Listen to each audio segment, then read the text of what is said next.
Welcome to the Agent of Wealth podcast with Mark Bautis from Bautis Financial. In this podcast, Mark helps guide you towards financial freedom, ensure you never run out of money, and create a balance in life that prioritizes what is most important to you. Join us for this journey as Mark draws from years of expertise and guest experts to solve the multiple wealth building challenges involved in your financial life.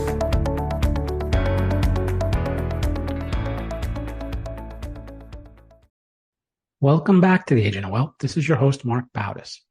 On today's show, I brought on the Bautis Financial team, Kayla, Kira, and John to talk about AI and Chat GPT. So Chat GPT, it's the AI tool that's generated a lot of buzz over the past year. And the motivation for actually doing a podcast episode on this was back in June, we had a guest, Manoj Agarwal, on the show, and he talked about AI. And, one of the things we talked about on that show was, is this going to lead to people losing their jobs, or are there going to be new jobs created, or what's going on? And one of the things he suggested on that was, everyone should start off by testing out, experimenting Chat GPT, see what it can help you in your daily lives, your work, or anything that you have going on. And yeah, of course, just like any technology trend, some industries will be impacted more than others will. But I thought maybe it would be a pretty interesting experiment if we took the team here and just with the guidance of just try it out, figure out something that you think it could be useful for. Let's test it out. Did it work? Did it not work? Have you continued using it? Were you able to improve the results? And just kind of report back and just have kind of like a little roundtable discussion on. So with that being said, we're going to start off with Kayla.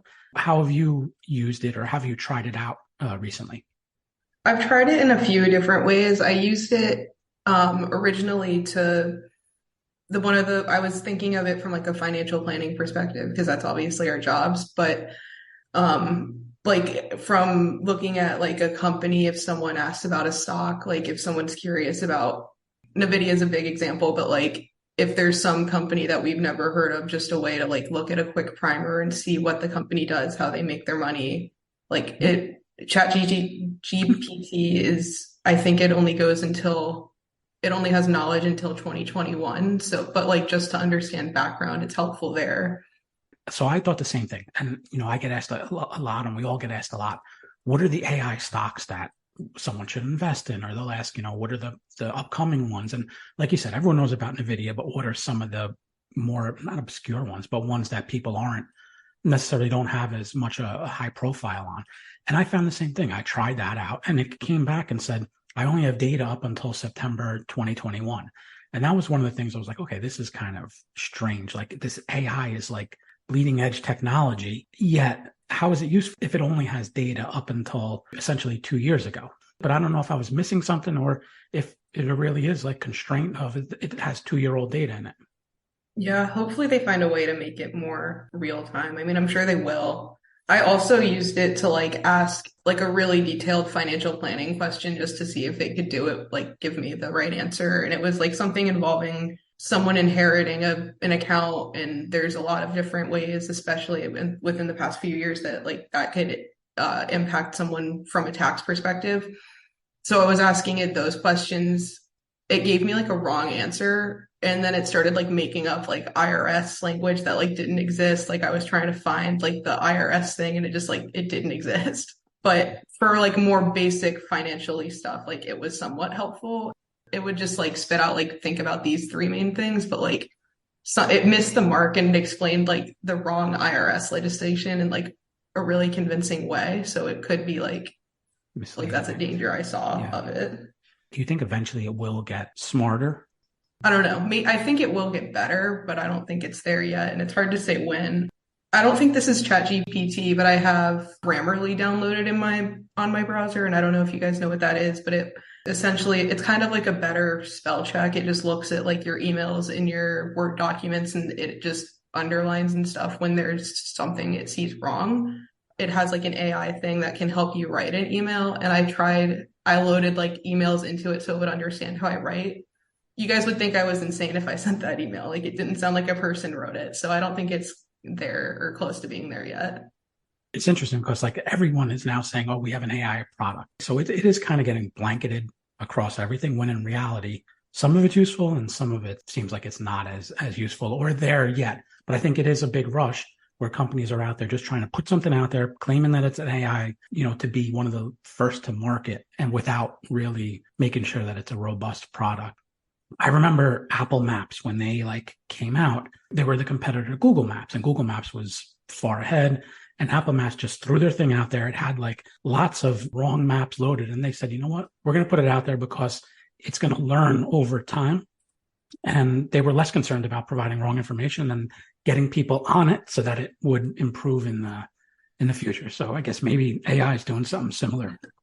Kira, you're up next. What have you used it for?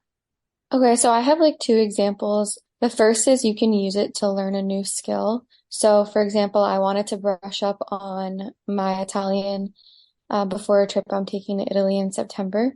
I learned Italian in college, so I do have a basic understanding. So I asked Chat GPT, can you create a study schedule for me to learn Italian in 2 months? And it did. So it spit back a 8-week schedule. They're organized weeks 1 to 2, building the basics, 3 to 4, expanding vocabulary, 5 to 6, deepening understanding, so on and so forth. Each section had a daily routine for the morning, for the afternoon, and for the evening, and then a weekend activity. So, for example, one of the weekend activities was to find a language partner to practice speaking and listening skills with.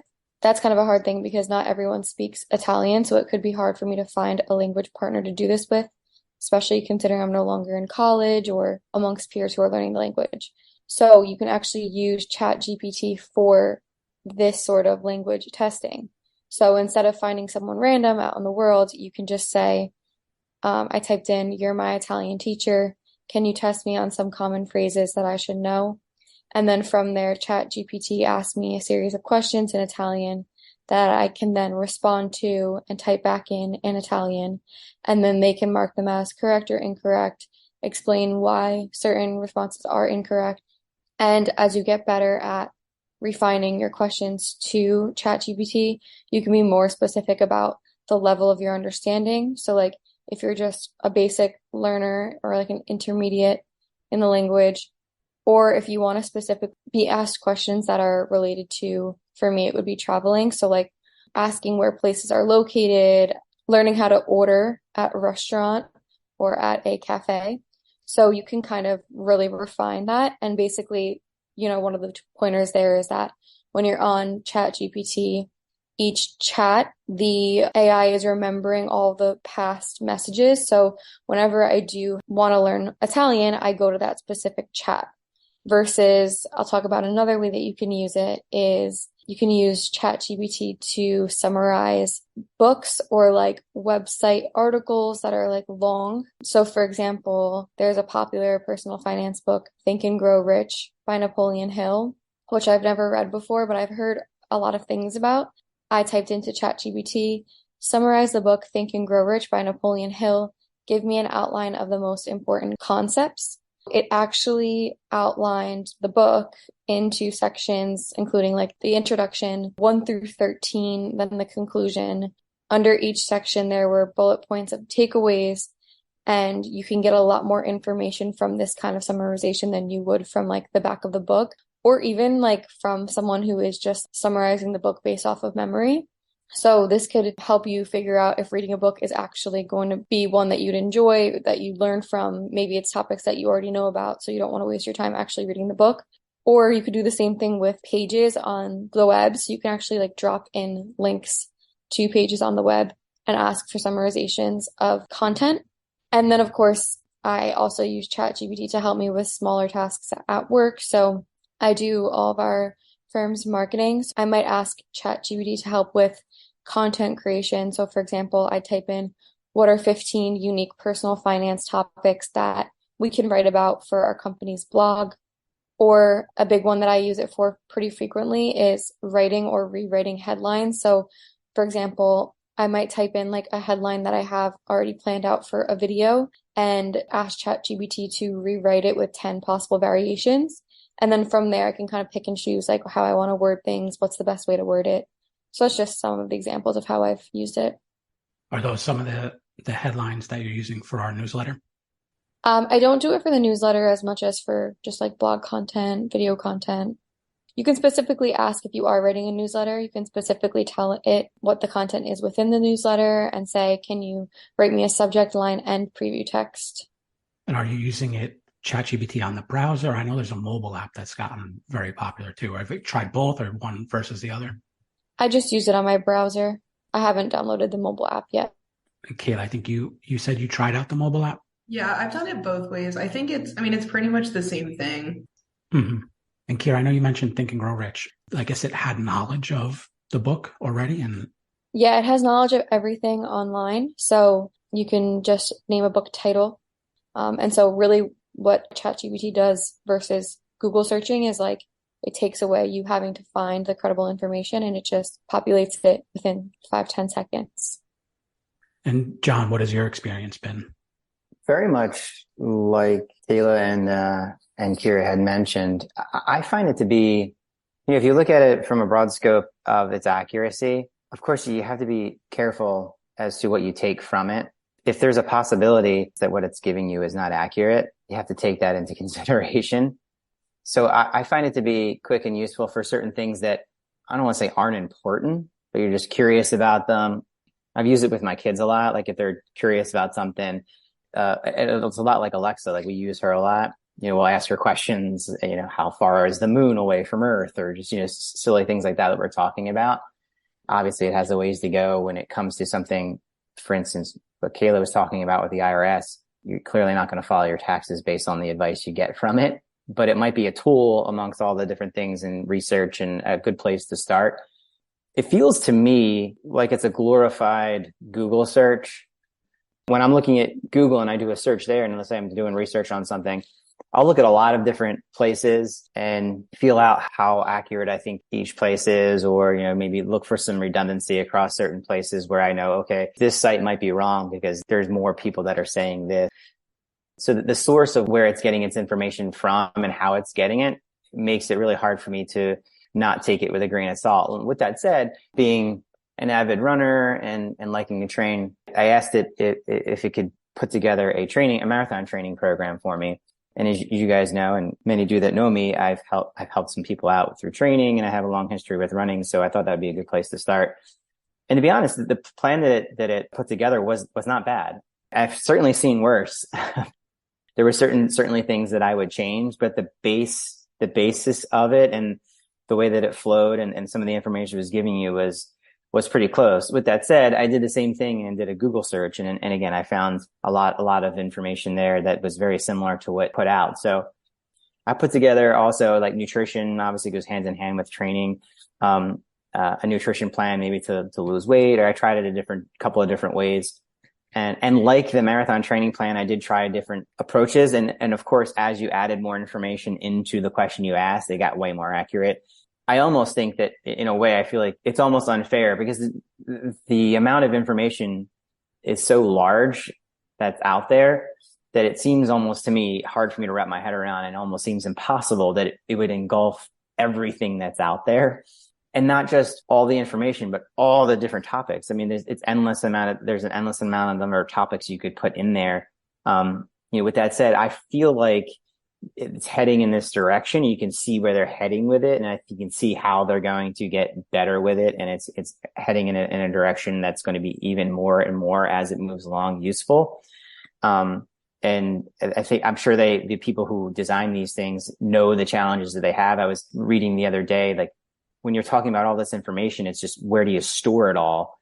The CPUs are like overheating, and like there's all these things that are just way above my pay grade when it comes to technology, but I'm sure they're aware of those roadblocks to making this better.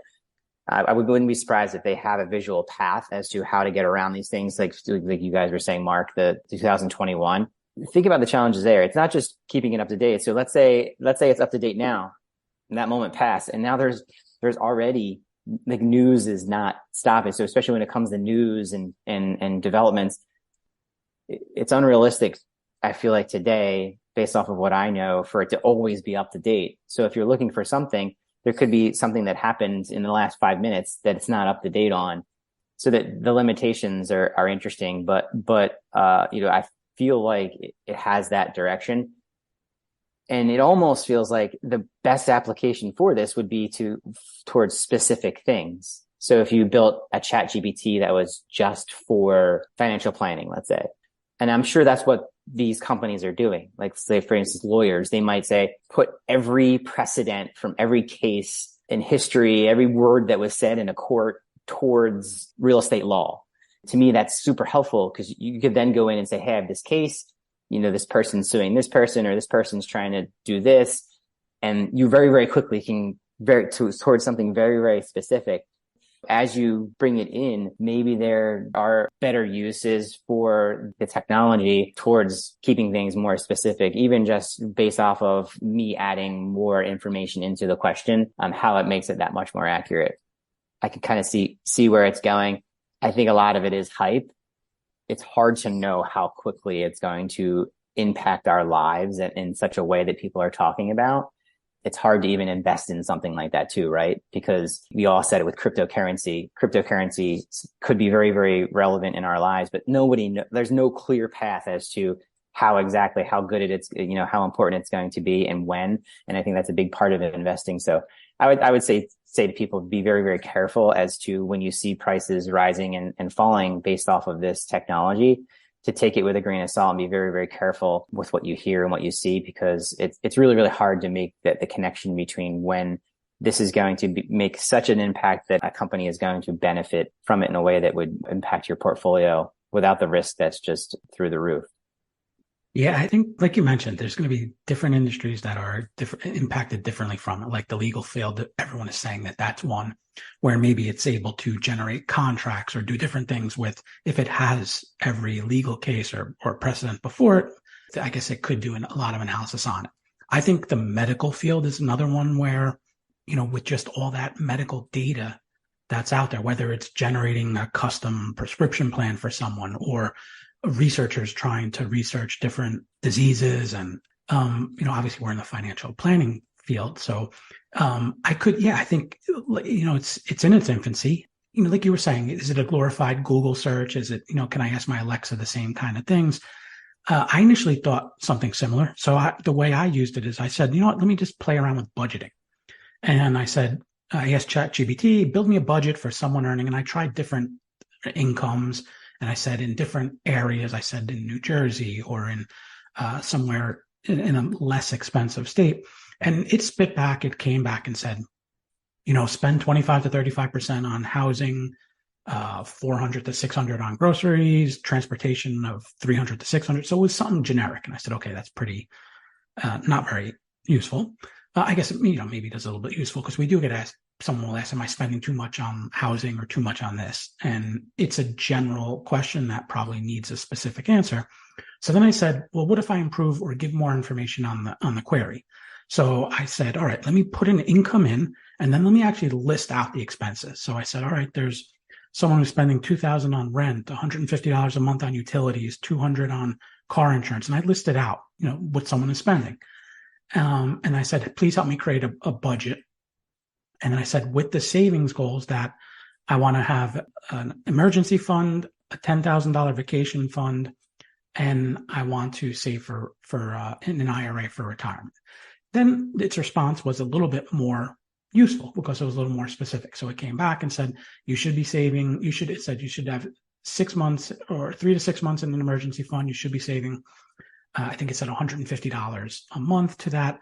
It said for a vacation fund to save an amount to that. And what it did is it looked up my budget, looked up my income, and looked at the difference and said, all right, here's your surplus. Here's how you can spend the surplus based off of what your goals were.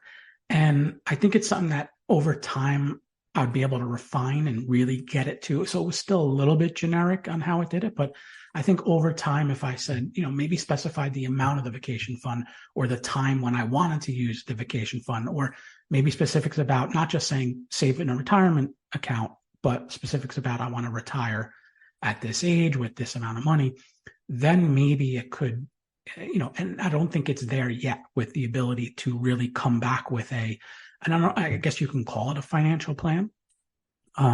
But I think, I don't know, maybe over time it does get to be more robust on the data that we could put into it and, what it spits back to us. I said, you know what, let me try something personal. So what I found was a YouTube video on how to use Chat GPT to draft your fantasy football team. So this was kind of interesting, just playing fantasy football a lot. You basically have two options. You can obviously go pick by pick, and when your time to pick is up, you pick a player, you look at the players that have been drafted, the available players, and you make a selection.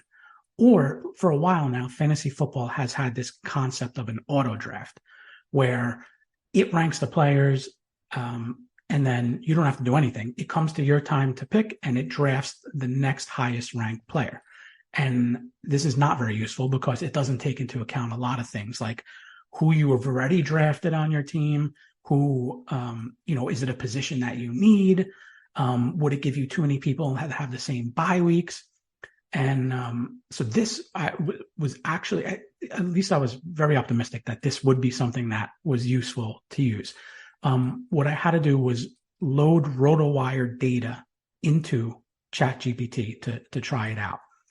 And then where I had trouble was actually getting the draft data into it. So I couldn't fully try the experiment, but I guess if I spent more time trying it, it would have been something that, would have been interesting to use because it's something that I've done all the time. I think Kayla, going back to and John too, you were talking about, stocks and the fact that it's using stale data. I don't know how it gets I don't know how it's useful at all for something like that. Like you said, stocks, it's not even that the fact that it's stale data, stocks price in future data. So it's not even close to being ready for prime time when it comes, in fact, to research. I guess if you wanted to research, I will then try to, aside from the AI quote about, AI query about what are the best AI stocks? I said, I asked it to give me, for dividend paying stocks, I said, give me companies that have raised their dividend rates. And I gave it like a specific amount each year that have a payout ratio less than a certain amount. And again, it came back with the same thing that, it doesn't have data from later than September 2021. Now, some of that, we have the technology ourselves that we can use to research that. So, I think like everyone's mentioned, it's going to be useful for some things, not as useful for others. I think, of course there's hype about it, but I think it's the unknown of how fast it will go in the future and what its use could be.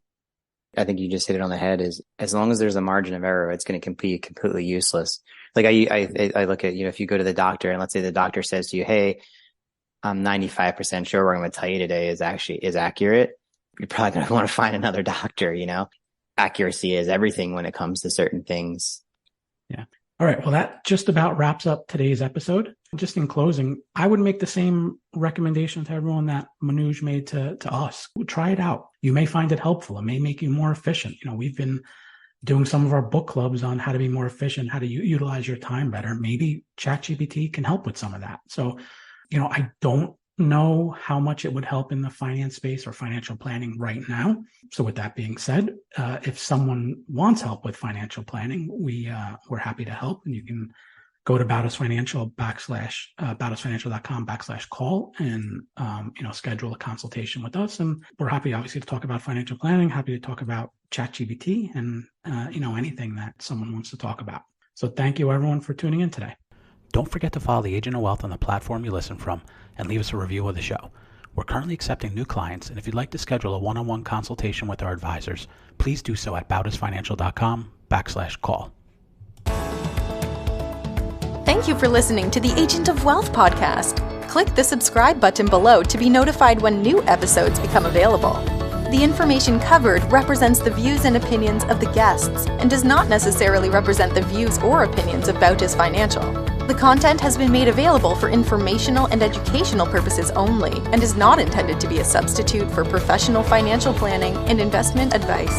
Always seek the advice of your financial advisor or other qualified financial service provider with any questions you may have regarding your investments and financial planning.